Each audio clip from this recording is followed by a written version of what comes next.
You know how it is you're trying to get your head around a complex topic, really understand what makes a company tick, but the sheer volume of information out It there? can be overwhelming. Totally. It's like trying to find the signal in just a mountain of noise. Yeah. So today we're cutting through that noise for you. We're taking a deep dive into CoreWeave, ticker symbol CRWV. They're a really fascinating player right in the thick of this artificial intelligence infrastructure boom. Oh, definitely. CoreWeave has emerged as a significant force, a rapidly growing AI hyperscaler, as they like to call themselves. AI hyperscaler. Okay. Now, if you think of, say, traditional cloud providers offering a broad menu of computing options, well, an AI hyperscaler like CoreWeave is more like a specialized restaurant. Right. Their menu is almost exclusively focused on those high-powered ingredients, the NVIDIA GPUs that AI models just devour. Gotcha. And it's important to remember they just went public, right? That's right, March 28th of this year, 2025. Very recent IPO. Exactly. And as of today, May 21st, 2025, the stock's trading around, what, $107.27? Around there, yeah.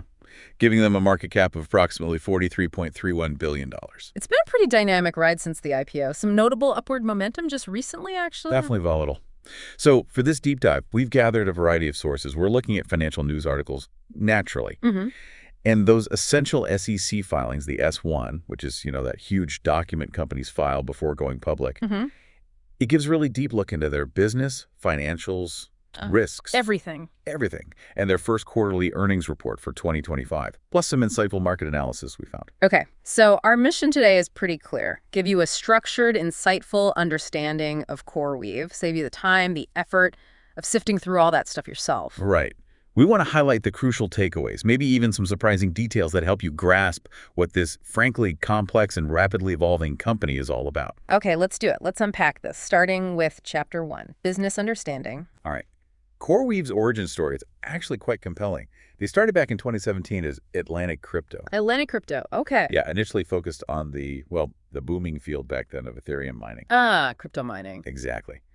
But what's fascinating here is their adaptability. By 2019, they strategically shifted focus. How so? They started offering GPU on-demand services for a wider range of computing needs, not just mining. Okay. This led to the rebranding as CoreWeave. And by 2022, they had fully exited crypto mining, entirely focused on providing GPU cloud services for enterprises. Wow, talk about a pivot. A complete pivot. Shows real adaptability from the founders. So their mission now is all about powering the next generation of AI. That's the goal. And to do that, they're building out some really significant infrastructure. Absolutely. An expanding network of data centers, Both. mostly U.S. and Europe. Right. As of Q1 2025, they had, 33 operational facilities? 33 operational, yeah. With around 420 megawatts of active power and a massive 1.6 gigawatts of contracted power capacity. 1.6 gigawatts. That's huge. It is. And they're not slowing down. Plans to add over 10 new facilities just this year, including one that just opened in Barcelona this month, May. Okay. So that infrastructure, that's the foundation for their products and services. Precisely. At the heart of it is their GPU as a service offering, GPU-AS. Right. We're talking access to over 250,000 NVIDIA GPUs. And importantly, this isn't like old tech. No. They're offering the latest, most advanced stuff, H100s, H200s, even the anticipated GB200 Grace Blackwell superchips. The cutting edge. Very cutting edge. Yeah. Beyond GPUs, they also provide standard CPU compute, bare metal servers if you need dedicated hardware, Okay. and a range of storage solutions. They have their own AI object storage called CAIOS, local storage options, and a partnership with vAsset Data for distributed file storage. And it's not just about having a lot of powerful chips, is it? I read they're heavily focused on the networking, too. You're right, that's crucial for AI workloads. They use NVIDIA Quantum InfiniBand technology and Bluefield 3 DPUs for their virtual private cloud setup. And they claim this integrated approach gives them a performance edge. They do. They claim it can deliver up to 20% higher GPU cluster performance compared to less integrated systems. Interesting. Then you layer on their suite of managed services and platform software, things like the CoreWeave Kubernetes service, CKS. Kubernetes, yeah, that's everywhere for container orchestration. Exactly. They also offer Slurm on Kubernetes, or SNK, which is big in high-performance computing for managing workloads, Tensorizer for optimizing AI inference, various tools for managing their huge hardware fleet. And didn't they make a big acquisition recently? They did a really strategic move acquiring Weights and Biases earlier this year. Weights and biases. They're big in MLOps, right? Machine learning operations. Exactly. A leading platform for MLOps, basically all the practices for collaboration and automation in the machine learning lifecycle. Bringing that in-house is a big deal. So integrating the tools developers use right into their infrastructure offering. Precisely. Their whole architecture is built on Kubernetes, and they're increasingly using liquid cooling in their newer data centers. Makes sense. Those GPUs must generate incredible heat. They really do. Liquid cooling is becoming essential at this scale. Okay, so how does all this translate into revenue? What's their core business model? Primarily, it's GPU as a service. Customers essentially rent access to their GPU computing power. Pay as you go. Typically, yeah. Flexible per-hour consumption is common, but they also have longer-term contracts where customers commit to reserving capacity. Which gives CoreWeave more predictable revenue. Exactly. Their key value proposition is offering this specialized, high-performance infrastructure, optimized specifically for AI and machine learning. Faster deployment, more efficiency. That's what they claim. And crucially in today's market, early access to the newest NVIDIA GPUs. That's a big draw.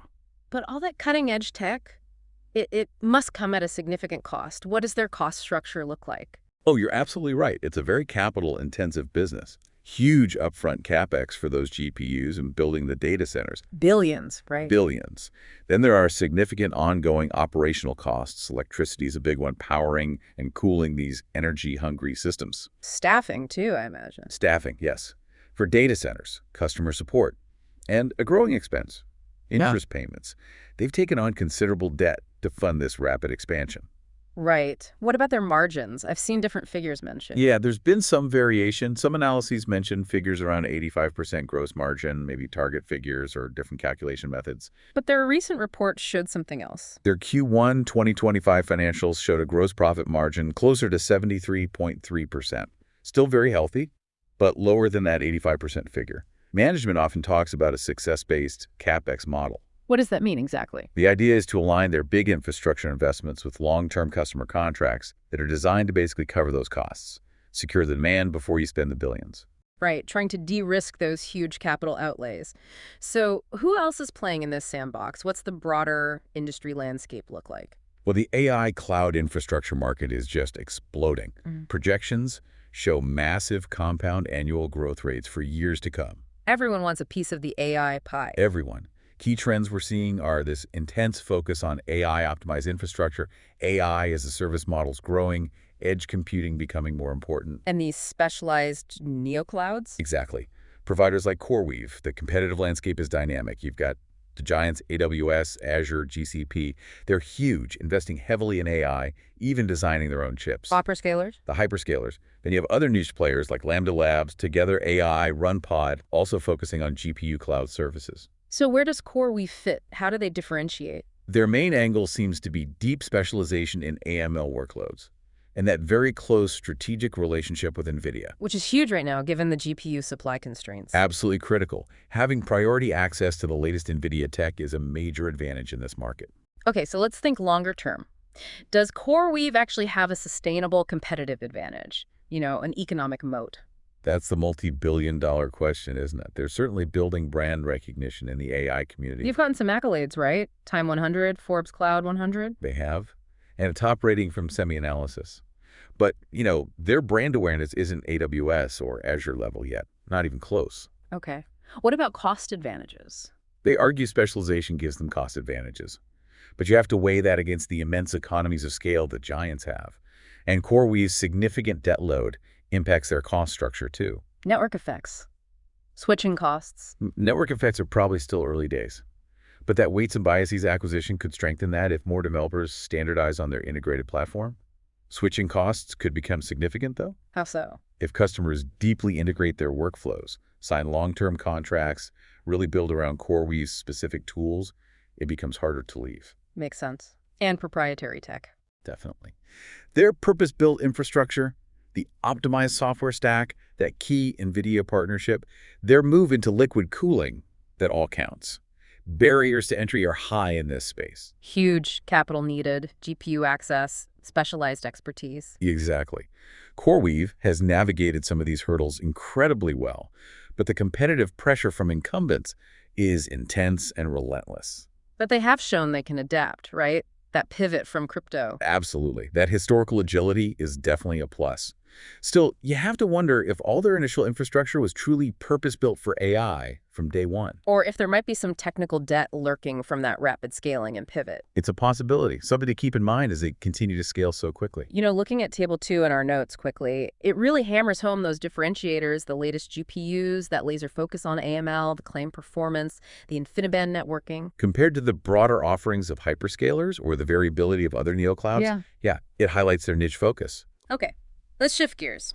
Chapter 2, Management Evaluation. Always critical to look at the leadership. Absolutely. Who's steering the ship? So the co-founders, Michael and Trader, Brian Venturo, Brandon McBee. Interestingly, their backgrounds aren't typical tech, more finance, right? Energy trading, hedge funds. That's right. A contrast to many Silicon Valley origin stories. But they've brought in experienced tech execs since then. They have. Key hires like Nitin Agrawal, the CFO, he came from Google Cloud and AWS. Krista McVitie, General Counsel. Chen Goldberg, SVP Engineering, also ex-Google Cloud. So maybe the founders' financial savvy drove the early bet-fueled growth? While these later hires bring that crucial hyperscale cloud expertise needed for the next phase. It's an interesting mix. So how has this team actually performed? What's the track record? Well, number one, that strategic pivot from crypto to AI cloud. Clearly successful. That is undeniably. The revenue growth has just been staggering. $15.8 million in 2022 to $1.92 billion in 2024. And almost $1 billion in Q1 2025 alone. Astonishing growth. They've also successfully raised huge amounts of debt and equity, including the IPO, and pulled off that Weights and Biases acquisition. But there's a significant but, isn't there? There is a major point of concern. The disclosure of material weaknesses in our internal control over financial reporting. Right. S&P Global even flagged that as key for future rating upgrades. Exactly. That's not something you want to see. Can you explain what material weaknesses actually means in practical terms? For the company, for investors? Sure. Basically, it means there's a reasonable possibility that a significant error, a material misstatement in their financial statements, could happen and not be caught quickly by their internal processes. So it affects the reliability of their numbers? Potentially, yes. It can impact accuracy and erode investor confidence. It's a serious issue. And they're fixing it. They say they're actively working on remediation, yes. But they've also said they expect this process to continue into 2026. 2026, so it's not a quick fix. Definitely something investors need to watch closely. Okay, let's shift to capital allocation. How are they investing back into the business? What's the strategy? Strategy in one word. Aggressive. Focused on fueling that rapid growth. The CapEx numbers are huge. $20 to $23 billion projected for 2025. Massive CapEx. And as we mentioned, they talk about that success-based model, trying to align spending with secured long-term customer contracts. But funded heavily by debt. Very heavily. $8.71 billion in debt as of Q1 2025. And the interest rates on some of that are quite high. Like 9.25% on some recent notes. Rates like that, yes, which adds significant interest expense. The IPO brought in about $1.4 billion net, which helps, and NVIDIA invested too. Plus, they spent $1.7 billion acquiring Weights and Biases. A big cash outlay. And as you'd expect for a company burning cash on growth, no dividends. So the sustainability of that success-based model really hinges on them continuously signing big long-term deals. And retaining those customers. Yeah. Especially since their customer base is still somewhat concentrated. Right. Okay, let's look at governance. How is the company structured at the top? Well, the board includes the co-founders, which is pretty standard. They have the usual committees, audit, compensation, nominating. But the voting structure is key here, isn't it? It really is. The co-founders control about 79.9% of the voting power. Almost 80%. Through a multi-class stock structure. Yeah. Their Class B shares get 10 votes each, while the public Class A shares get 1 vote. So they effectively control all major strategic decisions. Minority shareholders have very limited influence. That's the reality of that structure. Regarding exec comp, CEO and Trader got a substantial package in 2024. You'd need to dig into the S1 for the specific performance metrics to really judge alignment. What about insider ownership overall? It's significant, around 49.17% total as of May 2025, with individual insiders holding about 36.9%. Plenty of skin in the game. And we saw some insider transactions post-IPO. Yeah, a mix. Option exercises, some buying by directors, but also some selling by founders and execs. Selling post-IPO isn't unusual for liquidity, but it's always worth monitoring. Okay. And what about transparency, ethics, controls? How do they communicate? And what about those debt blunder rumors? They use the standard channels. Yeah. Investor relations websites, social media, earnings calls. The biggest transparency control issue right now is definitely those disclosed material weaknesses. And the long timeline to fix them. Exactly. That's the main concern. Regarding those debt blunder allegations from some non-mainstream sources. Yeah. Suggesting undisclosed high rates or SEC investigations. Our review of the official SEC filings as of today, May 21st, doesn't show direct proof of active SEC investigations or undisclosed debt terms.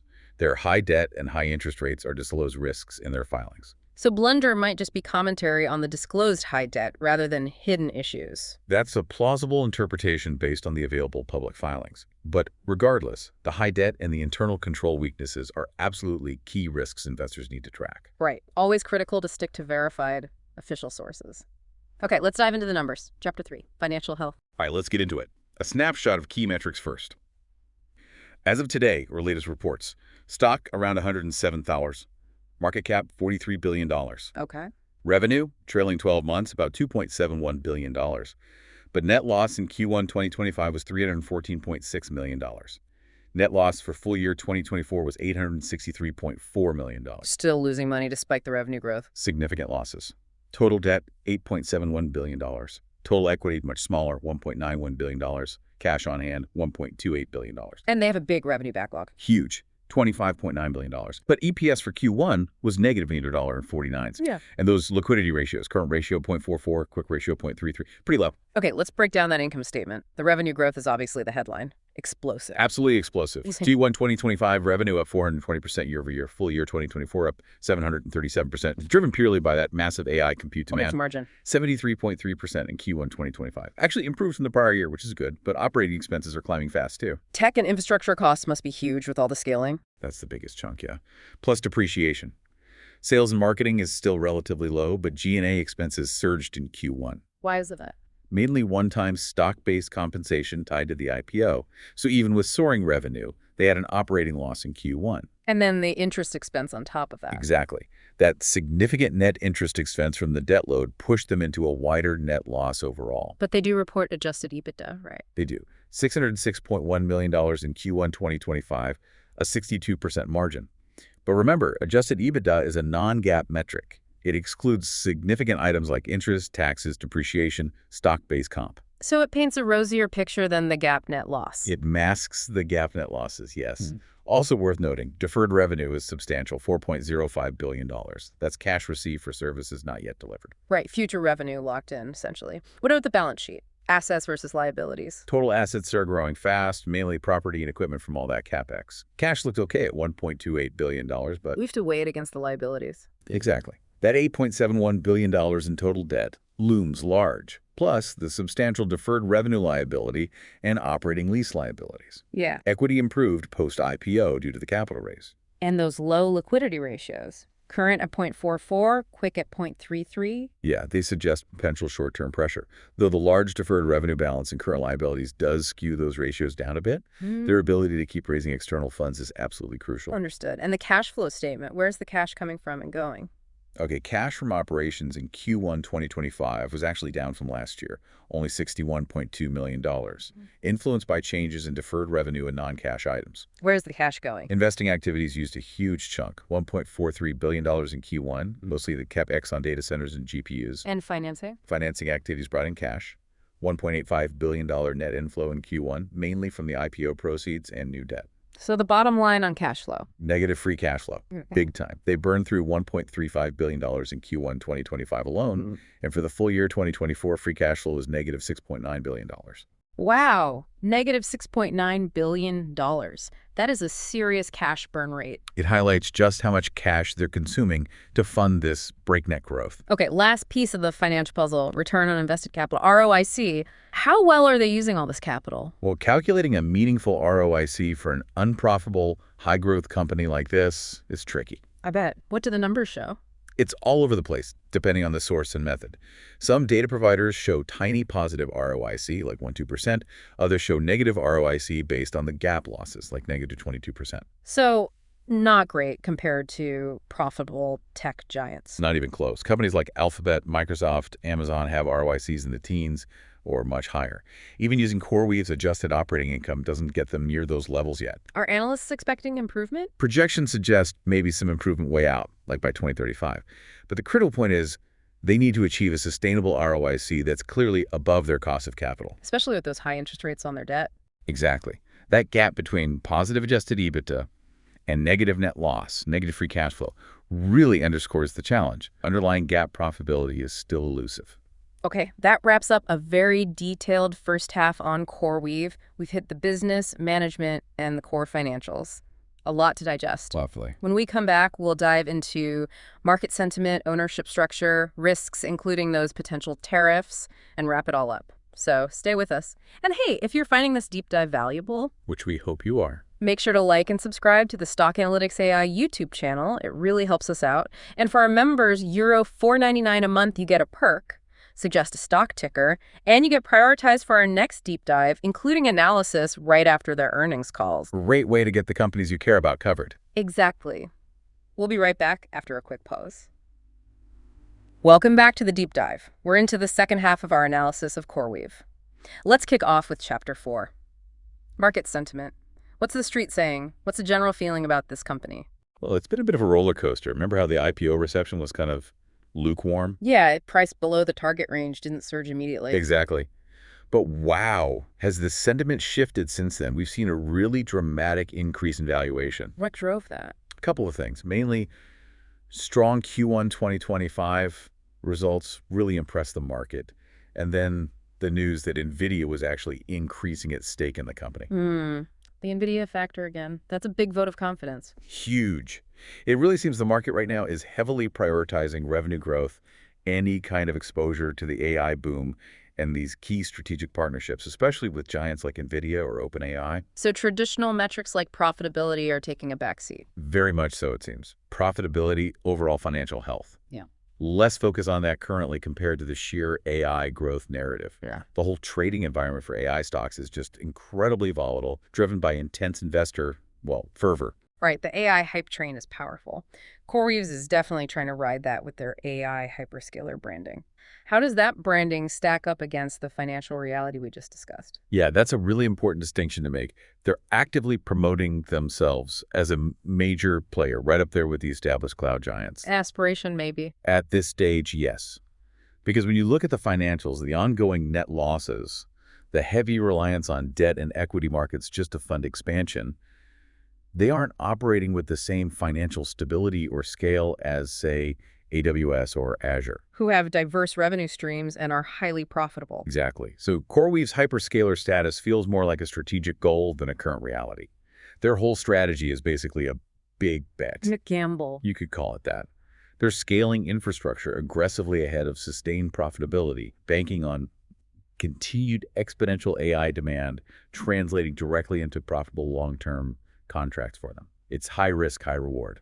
Okay, so what are the professional analysts saying amidst all this? What are their price targets looking like? Analyst sentiment is actually pretty mixed, which is interesting given the stock's run-up. There's a really wide range in price targets. How wide? Lowest around $36 a share, highest up around $94. The average consensus target seems to be somewhere in the $58 to $64 range. Which is significantly below where the stock is actually trading now. Exactly. That's the key takeaway. Even the average analyst target is well below the current price.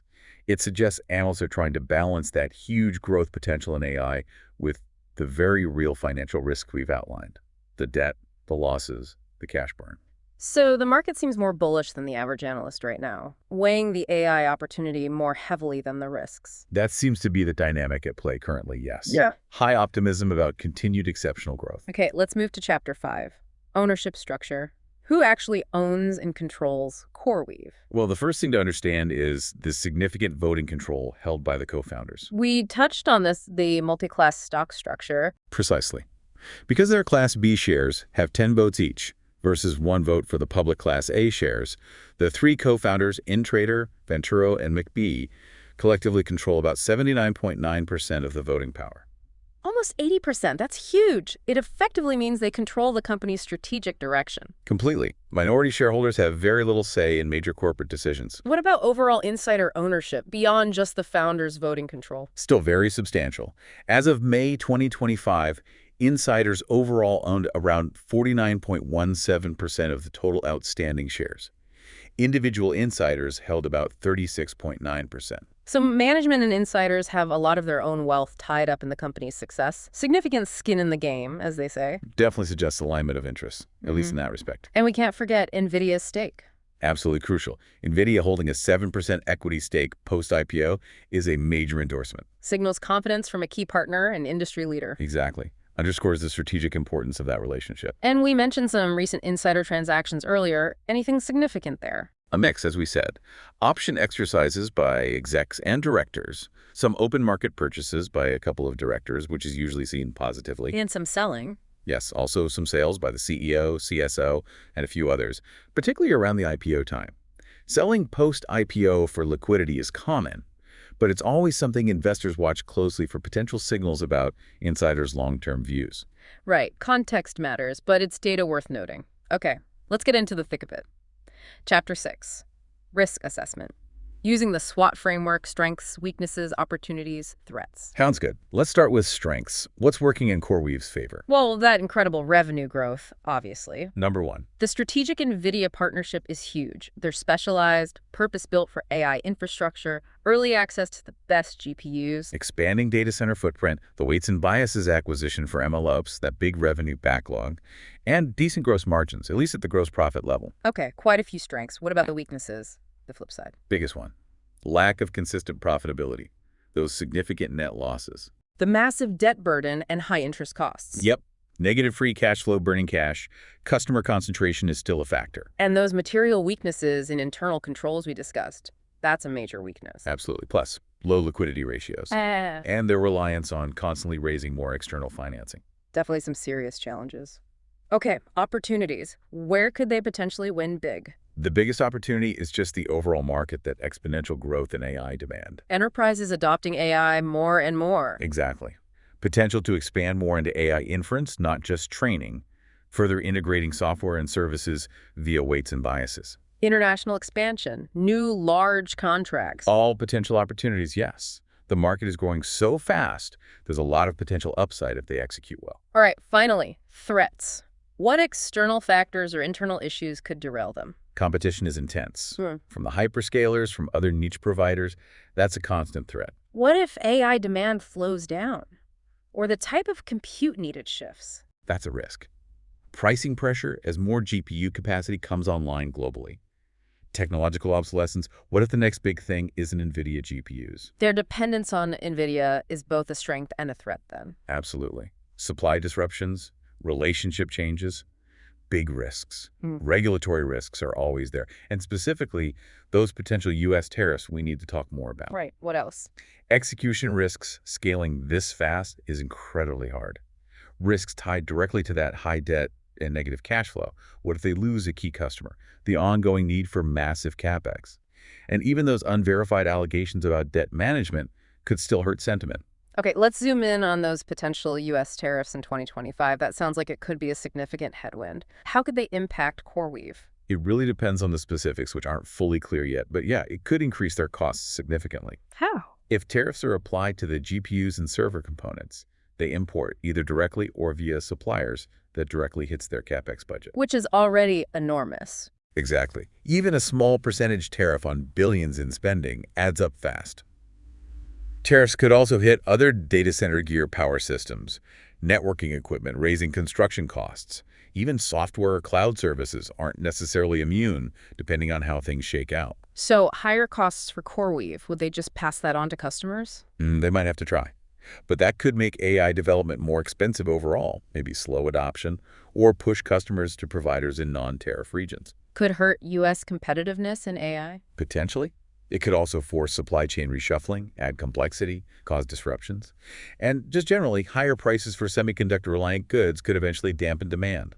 The uncertainty itself is a problem, delaying investment decisions. What could CoreWeave do to mitigate this? Any strategies? They could try negotiating with suppliers, but leverage with someone like NVIDIA might be limited. Diversify suppliers? Maybe, where possible. But options for cutting-edge GPUs outside NVIDIA are scarce right now. They could focus on optimizing infrastructure for better efficiency. Try to get more out of the gear they have. Right. Passing costs to customers is an option, but risky competitively. And lobbying, advocacy, trying to influence the regulations or get exemptions. It's complex. A lot depends on the final details of the tariffs. Exactly. Which components, which countries, what rates. Lots of unknowns still. Okay. We've covered a lot of ground. Let's bring it all together. Chapter 7, Conclusion and Hook Reveal. Time to wrap up and share that hook. All right. So summarizing the key takeaways. CoreWeave. Exceptionally rapid growth in this booming AI infrastructure market. Driven by that critical NVIDIA partnership. Yes, but facing considerable financial risks. The big debt load, ongoing losses, significant cash burn. Valuation looks stretched, reflecting very high growth expectations. Analyst sentiment is mixed. Exactly. It's really a story of high growth intertwined with high risk. And revisiting our value investing perspective, it still seems CoreWeave right now doesn't really check those boxes. No consistent profitability, high debt, uncertain moat durability, stretched valuation leaves very little margin of safety from a traditional value standpoint. Okay. Which leads us to a final provocative thought for you, our listener, to ponder. Okay. Given the absolutely immense potential of AI and the critical role infrastructure players like CoreWeave have, can a company with this specific financial profile, the debt, the losses, ultimately become a sustainable, profitable leader in this incredibly competitive space? Or is it destined to be maybe a high-flying but ultimately transient player? Burns bright, burns out. Perhaps. Yeah. What would be the one or two key indicators you would watch most closely to figure out their long-term fate? Profitability, debt reduction, customer diversification, free cash flow turning positive. Some really crucial questions for anyone following this company or this space. Okay, and now for the hook reveal we teased. Let's hear it. If you enjoyed this deep dive, if you want more in-depth analysis like this, well, you should definitely subscribe to the Stock Analytics AI YouTube channel. Good call to action. And for our members, that's the Euro 4.99 per month tier, you get a special perk. You can suggest a stock ticker, tell us what company you want us to analyze. And we'll prioritize it for a future deep dive. Exactly, including covering them right after their earnings calls. It's a great way to get analysis on the stocks you care about most. Sounds like a good deal for engaged listeners.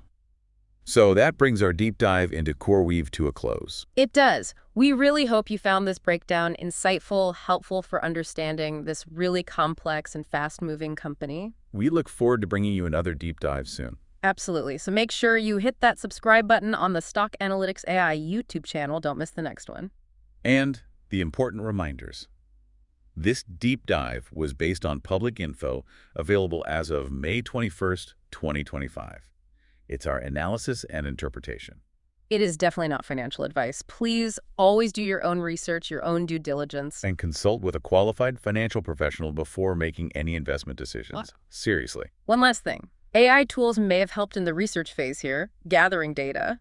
But the final analysis, the structure, the conclusions you heard, that's all human oversight, human expertise. Thanks for tuning in to the deep dive.